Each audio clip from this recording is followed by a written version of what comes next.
Resplandecente é a sabedoria, e sua beleza é inalterável. Os que a amam descobrem-na facilmente, e os que a procuram encontram-na. Ela antecipa-se aos que a desejam. Fazê-la objeto de seus pensamentos é a prudência perfeita.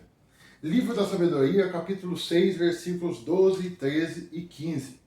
Sejam muito bem-vindos ao canal Mundo da Leitura. Eu sou o professor José Carlos e hoje eu vou trazer para vocês a minha análise do livro da Sabedoria. É mais um livro deuterocanônico presente nas Bíblias católicas, ortodoxas e anglicanas, né? E para minha análise eu vou me valer de duas versões da Bíblia. A Bíblia tradução Ave Maria, já um tanto antiga, e a Bíblia tradução da CNBB, ambas católicas, apostólicas, romanas.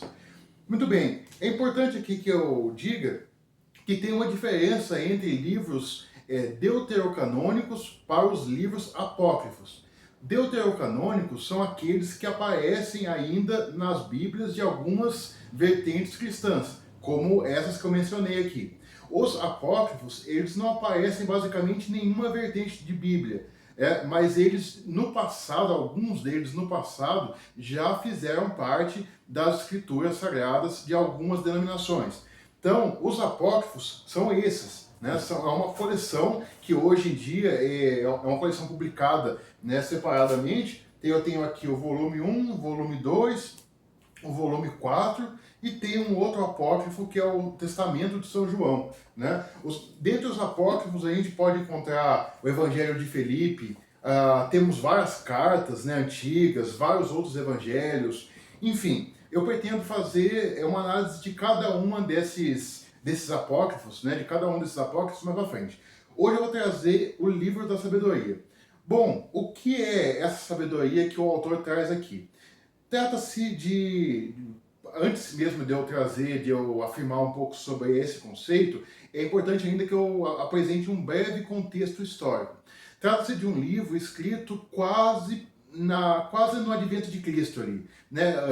Por volta do ano 80, ano 90 antes de Cristo, bem perto mesmo, né? Bem depois de Malaquias, naquele período chamado de período intertestamentário, entre Malaquias e João Batista, né? Ou melhor dizendo, entre Malaquias e Cristo, entre os testamentos, né? Um período aí de 400 anos que muitas denominações, quase toda a teologia protestante e mesmo até mesmo católico não, entre aspas, né? Mas muita da teologia cristã acredita que é um período de apostasia, onde os judeus estavam sob o domínio primeiro ptolomaico, né, egípcio, depois os Seleucidas, né? É um período sem profetas na terra, né? O último profeta teria sido Malaquias, né? E depois João Batista e já Jesus Cristo. Então, muitos acreditam que trata-se de um período de escuridão, né? Durante esse período que foi escrito esses livros, né, Eclesiástico, Livro de Sabedoria, Primeiro e Segundo Macabeus, né, e a Igreja Católica Apostólica Romana e outras mantêm esses livros em suas Bíblias. Bom, aqui é uma discussão à parte que eu não vou entrar nela, né? Eu vou trazer a minha análise especificamente dessa obra. Dentre esses livros deuterocanônicos, ou seja, livros canonizados depois, né? O Livro da Sabedoria é o último a ser escrito. Se fosse colocar então a Bíblia em uma ordem cronológica, ele seria o último livro do Antigo Testamento, né? Bem depois de Malaquias. Seria assim. Mas aqui na Bíblia Católica ele faz parte daqueles livros chamados sapienciais, né, que são os livros dedicados à sabedoria mesmo, Eclesiastes, Eclesiástico, conforme também eu trouxe no outro vídeo, Salmos, Provérbios, né, o próprio livro da sabedoria, Jó, enfim. Mas então, agora entrando especificamente nesse livro, o que ele coloca? É interessante que, como os judeus estavam sob o domínio de outros povos, e era uma preocupação grande dos religiosos, principalmente os escribas, né, os líderes religiosos, tentar manter o povo no caminho correto. Então, grande parte do livro da sabedoria destina-se a combater a idolatria. combater a idolatria de uma forma muito veemente, de uma forma muito enfática e muito forte. Ele relembra, né, em vários capítulos, muito dos grandes feitos dos grandes profetas. Ele começa a relembrar lá Moisés, né? Ele fala sobre Arão, ele fala sobre todos aqueles episódios, né, das pragas lá sobre os egípcios, né? Então, esse fala sobre a passagem pelo Mar Vermelho, né? São 19 capítulos que traz muito, chama de uma consciência nacionalista, né? Porque ele busca trazer aos judeus a memória das muitas coisas que Deus Israel, né, tinha feito pelos seus antepassados, de modo a não deixar com que o povo se desviasse e fosse adorar falsos deuses. Uma coisa que eu achei muito interessante aqui, que ele coloca como sendo a origem e a raiz da idolatria. E isso a gente pode perceber muito facilmente nos dias de hoje, né? E eu vou até ler para vocês, é apenas um versículo, né? Um versículo longo, mas eu vou ler para vocês.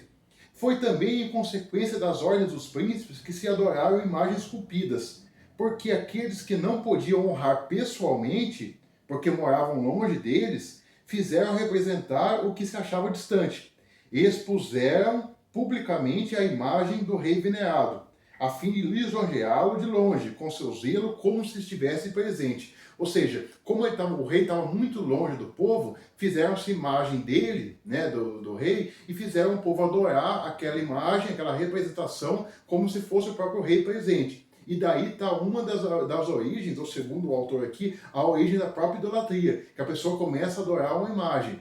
Aqui eu vou deixar aqui uma reflexão no ar, né? Será que muitos, de fato, quando adoram uma imagem, pensando que aquilo está representando alguém que de fato existiu, não está incorrendo no que o próprio autor fala que é a origem da própria idolatria? Né? Muito bem.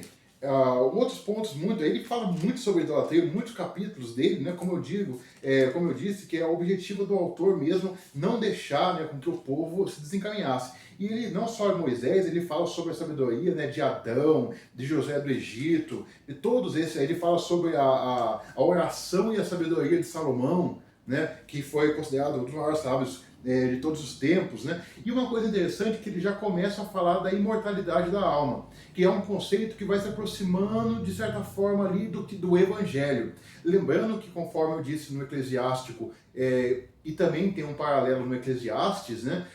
Durante um bom tempo no Antigo Testamento, não se havia uma perspectiva muito clara da imortalidade da alma ou de uma vida futura, né? Uma vida pós-morte. Isso não era muito claro. Tinha-se que a visão deles era seguir a lei de Deus para colher bênçãos nessa vida. Tanto é que se a gente for pegar o livro de Salmos, quase toda a bênção está condicionada a uma observância de um mandamento, de uma lei de Deus. Então, você obedecia a Deus para você ter bênçãos nessa vida. Durante um bom tempo do Antigo Testamento foi assim. E aqui começa a aparecer já essa visão do porvir. Malaquias já aparece, né? Fala, no último dia lá, a gente vai ver a diferença entre o justo e o injusto, entre o que serve a Deus e aquele que não serve. Mas na sabedoria ele já usa a palavra imortalidade propriamente dita. Então ele faz uma distinção, alguns capítulos entre os justos e os ímpios, muito parecido com o que traz Salmos também, né? Mas, para finalizar, uma coisa que eu acho interessante é que tanto no livro da sabedoria quanto no Eclesiástico, os autores eles têm a sabedoria como algo, de certa forma, personificado.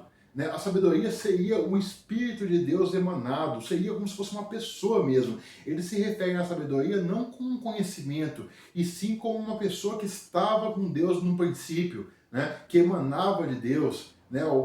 E isso a gente vai perceber mais tarde que os evangelistas, né, principalmente João, vai falar o quê? Que essa sabedoria divina, esse verbo divino, né, os gregos chamavam de logos divino, o que era? Nada mais era do que Cristo. Né? No princípio era o verbo estava com Deus e o verbo era Deus. Né? Era Jesus Cristo. Então, os autores do Novo Testamento, os apóstolos, vão identificar essa sabedoria que esses autores do Antigo Testamento trata como sendo uma pessoa, uma persona, vão identificar ela como Cristo. E aí fica claro, então, do que é essa sabedoria que que os autores aqui colocam. Mas, resumidamente falando, o livro da sabedoria trata então o quê? Aquele conceito lá de Provérbios, que o temor do Senhor é o princípio da sabedoria.